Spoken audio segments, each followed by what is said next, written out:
Nyanze. Good afternoon, ladies and gentlemen from the press. My name is Emmanuel Noel Shikuku. This is my sister Lucia Shikuku. We are the children of the late Joseph Martin Shikuku, former MP for Butere. I'm here especially to talk about what the president said the other day about judicial corruption and how he needs to tackle judicial corruption. I'm here today because I need to support the president. I've decided that I want to support the president, and I've got evidence that can help the president deal with the judicial corruption. First of all, we must get to the basic of where the problem is. When my father died in 2022, 2012, 2012, August, August 22nd. It has been like 11 years since he died. So what happened is my father left a will. When he left the will, he said his wife was, and we went through the court process, succession process, and we managed to get the probate grant and then the confirmation of the grant. So the matter, the file was closed, and the matter, as far as we're concerned, according to the law, the file was closed. But now this is where I want to say that it's a very dangerous place for judicial corruption. Now the problem we have is that the deputy registrars, family division, are working with the bank, for example. So they are using a section of the press. They have used it about 3 times to tell stories of court rules Shikuku's son Fox Raila signature. Court denies Shikuku's son from evicting mother. Court revokes Shikuku's grant. All these things are not true. They never, because there was no process, there's no record of that. So when you go to the deputy registrar's office, they are telling you the same. They are telling you, oh, it was revoked. But all these things have procedure. There's a procedure of doing that. For example, if you want to revoke a grant, you must make an application. And that application must be given to me as for example, the defendant. I must know that is going to take place. I must prepare, and you must give the reasons why you are going to revoke. First of all, the person supposed to revoke must be a beneficiary. Must be a beneficiary of the estate. Yes. So, and there's a process. You make an application, then they're done. So, the deputy registrar's office, working with some lawyers, and I would like to mention them, Stephen Luceno Majanja, of Majanja and Advocates, and George Kathuka Ngugi, of Ngugi and Ngugi Advocates, among others. Those are the culprits of that. So they send you summons. You know, summons are not supposed to be sent to you by a lawyer. Yes. Even if they send to you by a lawyer, the summons must come from the court. So they start sending summons by email. They send fake court orders. And the most important thing that I want to call upon the president to look upon this is that the deputy registrar, the court, are using and abusing the name of the court for fraudulent means. For example, apparently court orders were sent to Gulf African Bank, which holds 3 accounts for my father. There's a lot of money there.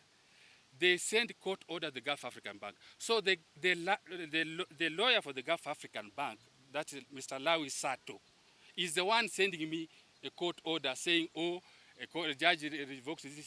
There's a court order saying that we should not give you money, we should give to other people. We have a case in court.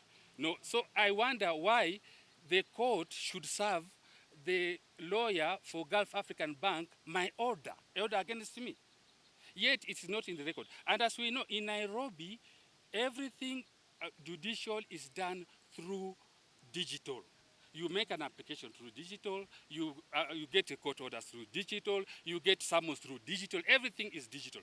And I would like to encourage the President and the Chief Justice that they must streamline this digital, because if it was not the digital, these people would have defrauded us. Because digital records are guarded and are safe and secure. So you cannot just say, oh, I made an application where it is not in the digital record. So what these lawyers, Mr. Gatuka and Luceno Majanja, they write, just send you emails. Can you imagine there's a court order? I've got everything that I'm saying here, I've got evidence. Everything that I'm saying here, I've got evidence. They send you a court order without even the coat of arms. And the court order is signed by the deputy registrar. And there's another court order which I was sent from by Mr. Lawi Sato from Gulf Africa Bank, which was signed by the deputy registrar on behalf of the judge, Lady Justice Achode, which is unprocedural. It's not possible. It's not possible. And nowadays we have got digital signatures of the judge. Even if you see the orders, they have got digital signatures. So how can the deputy registrar sign an order on behalf of the presiding judge? And Isitoshe, the file has been closed. We know the meaning of a closed file. A closed file is where the matter has been concluded and have come to a logical conclusion, so the file is closed. And nothing can be added, removed, or altered. So these orders that, for example, that Gulf Africa Bank was sending me were greeted after the file was closed. And the basic, I want you to understand this, the basic thing to see that the law has been broken.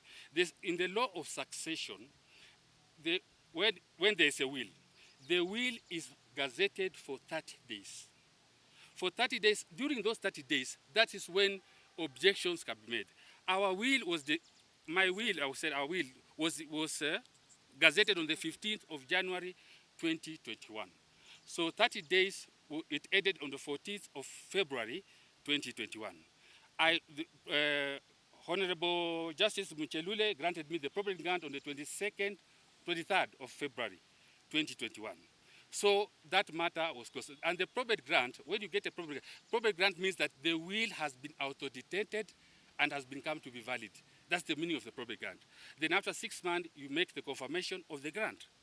So after that, a newspaper story said that, Justice Tade has given a stay order for Shikuku's son not to proceed with the probate grant until further.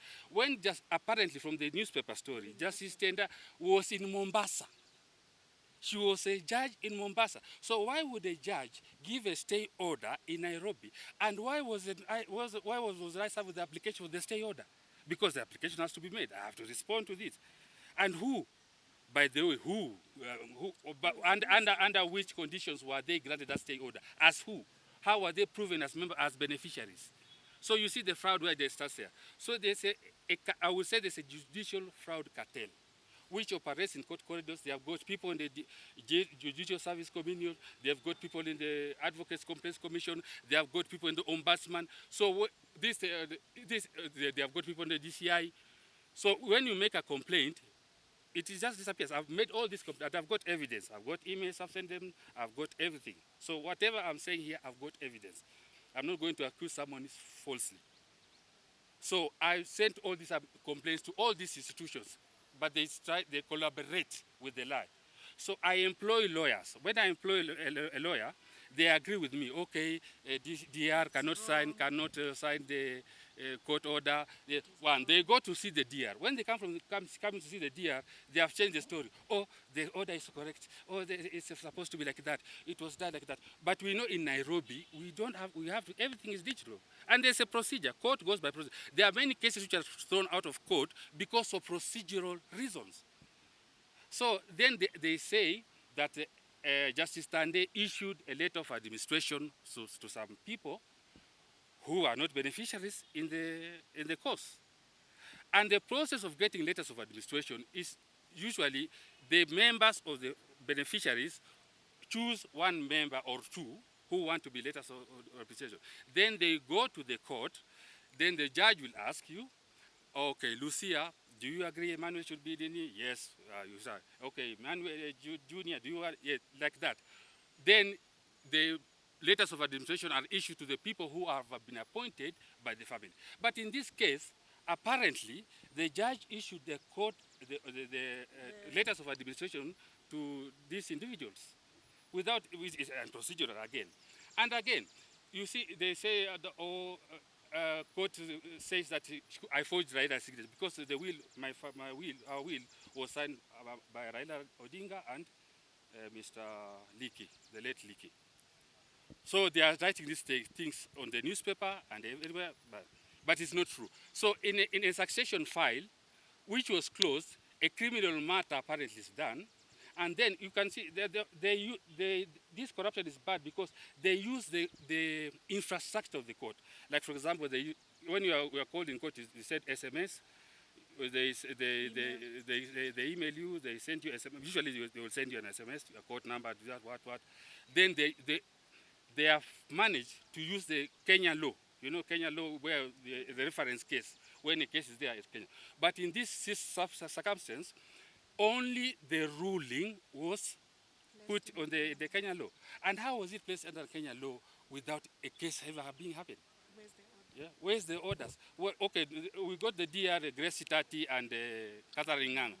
They will tell you, oh, it was. You would ask them, where's the revocation order? Where are the procedures? Where's the application? No, this thing says a record. Shut up. We can do whatever you want. If you joke like this, you'll stay 20 years in this place. So in short, they are just like, they are above the law. I filed cases against them. I filed the case against the chief registrar, the Gulf African Bank, and KDIC, Kenya Depository Insurance Corporation, which was, my father had an account with the Dubai Bank. So they're the liquidators. We sent them everything. They said, you want confirmation? We gave them everything. Then they also received an order that from Lady Justice Sunday that they should not give us money. But if you see those orders, you'll just be shocked because there's no stamp, there's no seal, there's no coat of arms. And now these things in Nairobi are digital. So you can see the order like Achodo gave over the finance bill. That's the way orders look. They are digital, they are classy, they are quite nice with the digital security numbers. So these people have refused. Then I tell them, I took them to court. When I took them to court, I took them to the civil court under Justice Jesse Nyaga. In the civil court, this Luceno apparently appeared and claimed that he was representing the other Gulf Bank or so far. So the judge saw what I said, and he said, because it's a family matter, he said, I'm going to, the ruling will be delivered by the family court. Because these people, with this fake letter of administration, they have decided that they want to confirm it. So when I took the matter to the court, the judge saw that it is not so. So the judge that they had appointed to do the confirmation was given was supposed to, which was Maureen Odero. She was supposed to deliver the ruling which was given in the civil cause because this is a family cause matter. That case has disappeared. I filed other two cases that owing us. There's one Brian Murunga, there's Ashraf Ibrahim, there's Alison Dolo, people who owe money to the estate. They are actually in contempt of the court because the confirmation of the grant is a court order. So they're in contempt. So I took them in court for the contempt of court. I've been in court for 2 years. Every day, every time my case comes to hearing, oh, they did not bring the file in court. The another day, and when they postponed, 3-4 months. Another time, oh, the judge went on leave. That's just like that. So because they are the DR, they know whose judge will not be there, so they'll allocate you to a judge who will not be there. You see? So it is just the abuse of power. Abuse of power. And I'm talking to the president. If you really want to deal with judicial corruption, I'm here to help you. Not only will you help me, but I will help you because I know how they work. I've stayed for 2 years. And I've been collecting evidence, I've been maneuvering.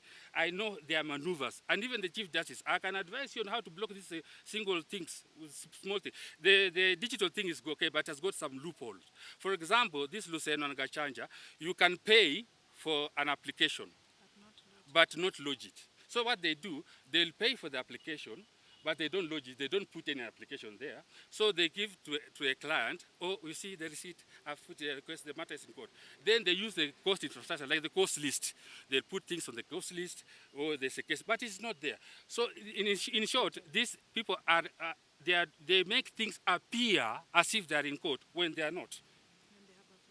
And they have got their own fake court link, which they'll give you that court link, so you lodge it to that court link, you'll find a fake judge there, and you will deliver a judgment, and they will tell you that this is true. I've got all this evidence, I'm telling you. Everything I'm saying, I've got evidence. Mr. President, I will give you this evidence.